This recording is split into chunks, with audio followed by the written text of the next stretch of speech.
Hey, Hey, Dean. fancy seeing you here again. I kind of wanted to see, where, how do I phrase this? Hey, Dean. Uh, Maybe you should introduce what the show is to oh a yeah, camera. that's really the good place to start.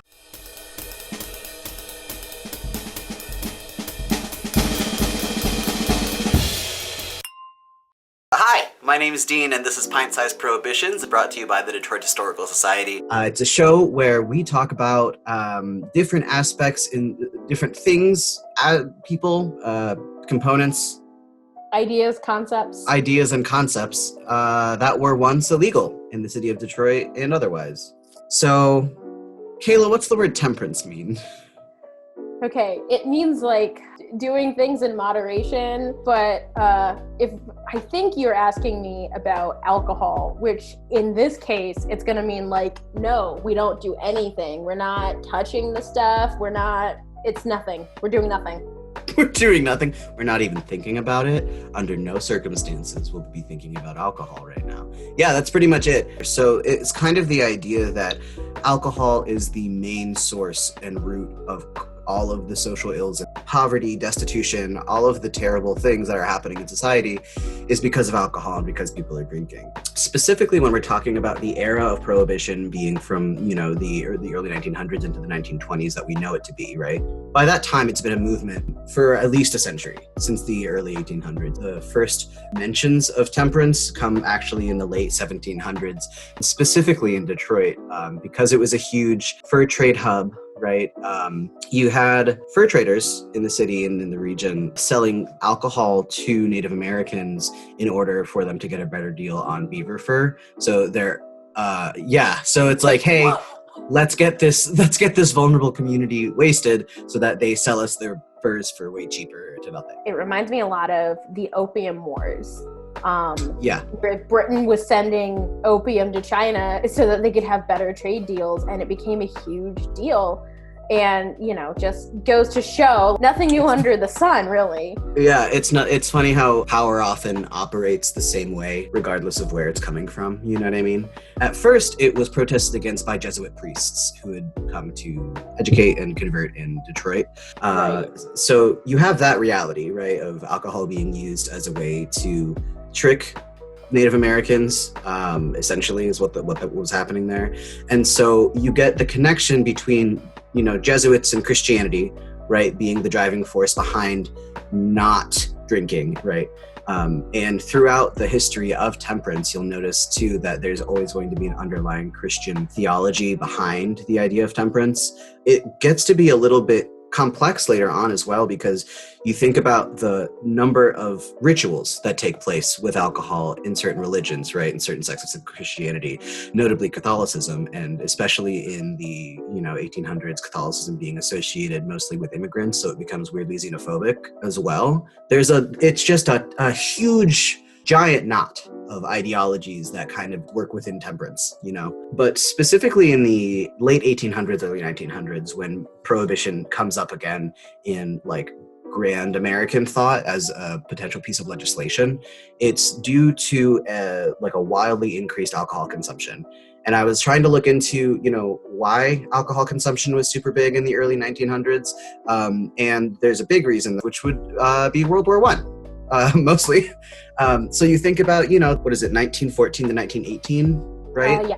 So you have folks going overseas and they're fighting in the trenches. They've lost so many people. Survivor's guilt is a whole thing. People are coming back living with what we know now to be undiagnosed PTSD in a lot of cases, carrying the guilt that they were the ones who were to survive, but also some of them are carrying these horrible injuries following them from the war. And just as it is today, alcohol is a way to self-soothe for a lot of folks, right? And it's a super addictive vice, so people get hooked and then they just keep drinking and then they spend all their money on alcohol, and that's kind of the impetus for Prohibition and temperance for a lot of folks. Alcohol was just such a huge part of life, and specifically because the water filtration and water sewage systems were not up to code. I mean, in the 1900s, you have Detroit, as well as many other cities, for the first time getting underground sewage systems, right? Installing indoor toilets and the like. So drinking water water, like drinking tap water the way that we do, I mean, in some cities, right? Like some cities don't. If you have the privilege of clean tap water, God. Oh gosh. So no one was drinking tap water the way that we are today. Instead, you're really drinking beer or wine or any other distilled spirit because the water will make you sick. So this is from a beer brewer, George Geis. He's anti-prohibition. He's like, lager's amber fluid mild gives health and strength to wife and child. And Wow. then the youngster ruddy with good cheer serenely sips his lager beer. And it's like, that is literally a toddler drinking a whole pint. I mean, yeah, like I saw stats that were like men were out drinking women and children 2-1. And I was like, why were children drinking? I actually have a question for you. Yeah.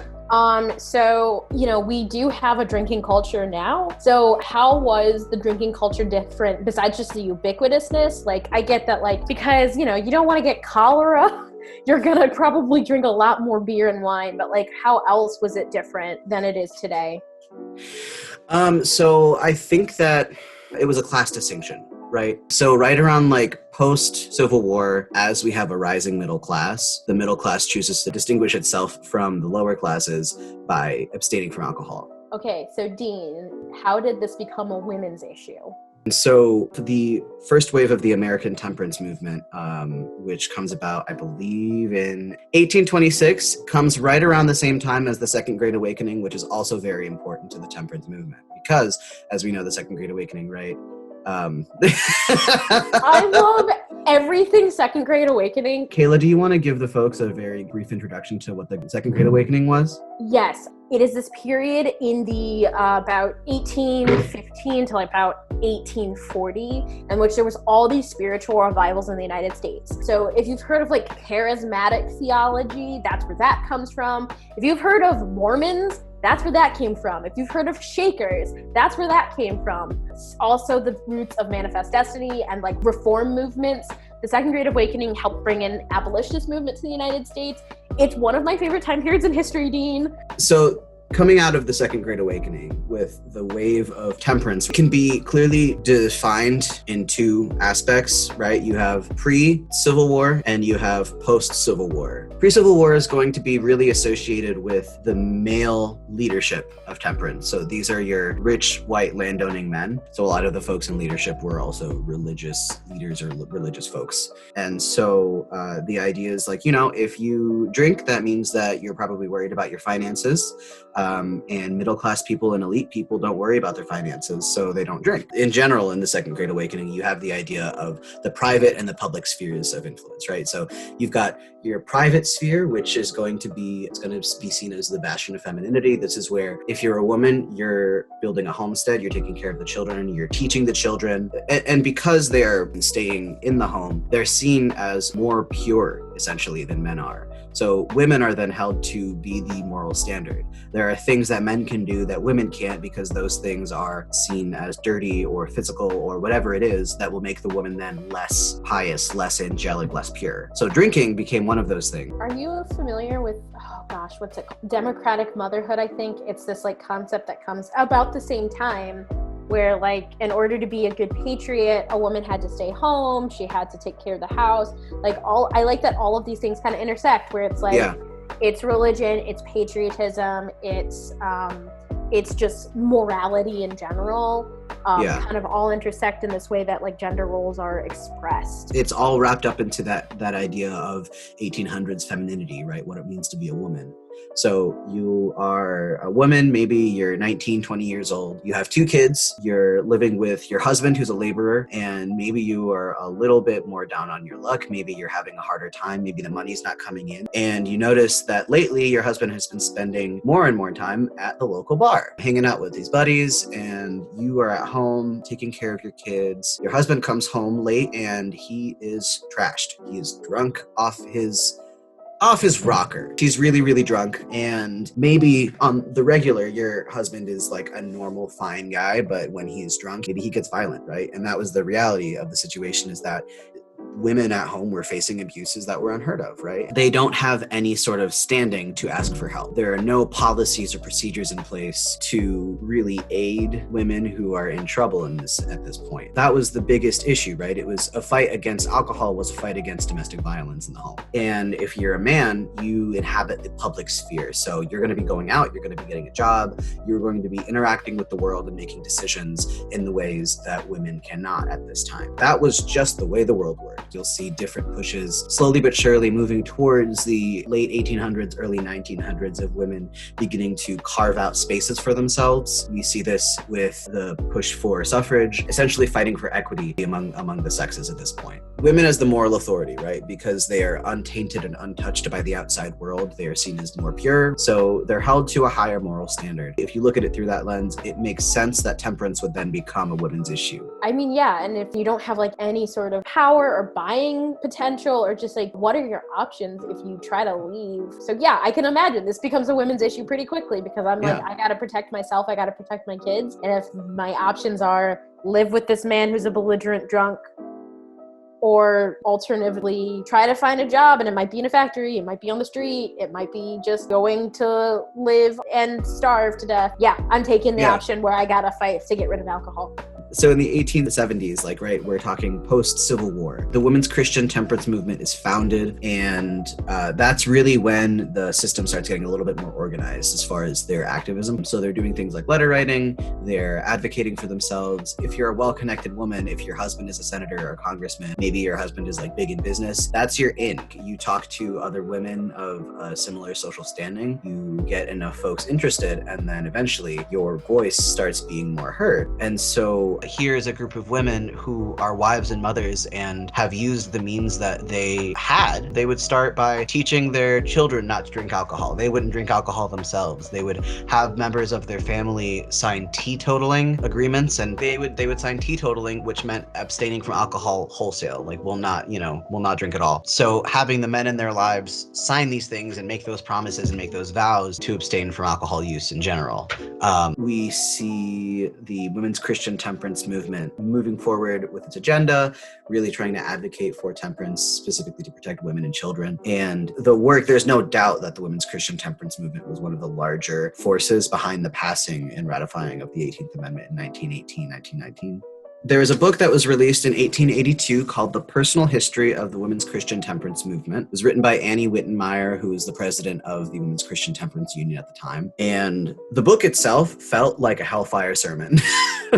Like the preface itself was just like, you are God's warrior to fight against this terrible devil of alcohol. There's also a touch of xenophobia, just like a smidgen of xenophobia, with the quote, liquor traffic in this country is mainly in the hands of low-class foreigners. A hint of xenophobia. So the whole book is essentially an anthology of different personal stories of women from the temperance movement. I read an account for Adrian, Michigan, and Michigan did have a prohibitory law, but there was nothing in the law that would enforce it, right? And that's really the big issue with things like prohibition, is that you can put it into law, but like, what's going to make it worthwhile, right? And that's where we have things like the Volstead Act. That was the enforcement piece. So there's a story that had to do with a method of organizing and protest that I found fascinating called a prayer-in. So the idea was that they would go to different pubs, different saloons in the city. In Adrian, this record says that there was 52 saloons in the city,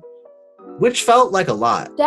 So if we're thinking about in 1880, I cannot imagine, like, just thinking about what I know about the town, there were being 52. Now, granted, I don't know. I'm not out here to get canceled by the Women's Christian Temperance Union, but I don't know if they would not have fudged the numbers a little bit to make it look like they did something more. You know what I mean? That's what she's saying. I'm not gonna discredit her. 52 saloons. So the idea is that they get a group of women together and they go to this bar, and it's essentially a sit-in. They're just praying that the saloon will shut down and stop selling alcohol. That's the whole thing. So that's what they're doing while they're in this pub. I mean, it got the job done. It's ironic, I think, looking back on it and knowing that like 10 years down the road, in 1929 and 1928, when it's up for reform, there's an organization that develops called the Women's Organization for the National Prohibition Reform. WANPR is the acronym, and it's dedicated to repealing the 18th Amendment. I I think prohibition will come back. Amen. Amen. Amen. They advocated for temperance, but they are against prohibition. Yes, yeah, I guess that makes sense. Having a societal push to end alcoholism without a legal push to end alcohol. Yeah, and I think the real impetus for that came from the way that it was almost blatant. You know, crime had increased, organized crime had increased. There was a whole set of political corruption that's happened since Prohibition. You know, politicians themselves are guilty of some of this. I mean, if you have enough money, you can get alcohol regardless of whether or not it's legal, right? Like it's coming over the border. People are making it in their homes. It's, you know, that's just the case. And so I think that the Women's Organization for National Prohibition Reform kind of saw prohibition itself as it got away from them, right? WAMPR would use their power to endorse certain candidates for different political offices. They would lobby for different sort of temperance issues and I guess restrictions and making it a little bit clearer. I don't drink, and I will do all I can to keep you from drinking. Less loopholes, right? For a long time, the narrative was that women and children were victims to their drunken husbands, but now there is a sense of like active action, take matters into their own hands and make the change whether or not they can vote. You don't have actual seats in Congress at this point, but you are going to make as much noise as you can and get as much attention as you can and make the movement as widespread as you can to really shine a light on the disparities that women are facing, the dangers that women are facing, and overall what they saw and believed to be like the detriment of society, which is alcohol. I think in having conversations about prohibition, I think there's two lessons we can pull from it. One is that when people feel that they don't have any power in society, they really can push back against societal tides. You had these women who were really looking at a world where they didn't have a lot of what we would consider power in terms of political power or social power or economic power, but they were able to take the limited powers they did have to go out into the world and change a social issue. And I think even though prohibition itself was kind of a legal failure, I think it's important for us to glean a lesson about how people who don't necessarily, you know, we're not in the halls of Congress, we don't have a lot of things, but we can have a voice and we can make ourselves heard. And I think it's very important for us to learn that. On the flip side of that is that when we try to legislate morality, what we instead do is we create more problems. We create areas in which crime can fill in. When we feel uncomfortable with something on a moral level and we try to make it about, you know, who gets to have it and who doesn't, people fill in those gaps. We're never going to stop things we don't agree with. So Kayla, what's our next episode going to be about? Okay, so our next episode, we are going to tackle one of my favorite subjects. We're going to talk about the music and the culture that was happening here in the city of Detroit in our two favorite neighborhoods, Black Bottom and Paradise Valley, and we're going to talk about the history of the dance that was named after Detroit. Oh, I'm so stoked. I'm very excited. All right, awesome. Well, that's it on that. I'm going to look to this camera. Hey. Thanks so much for watching Pint-Size Prohibitions. My name's Dean. My name is Kayla. And we'll see you next time.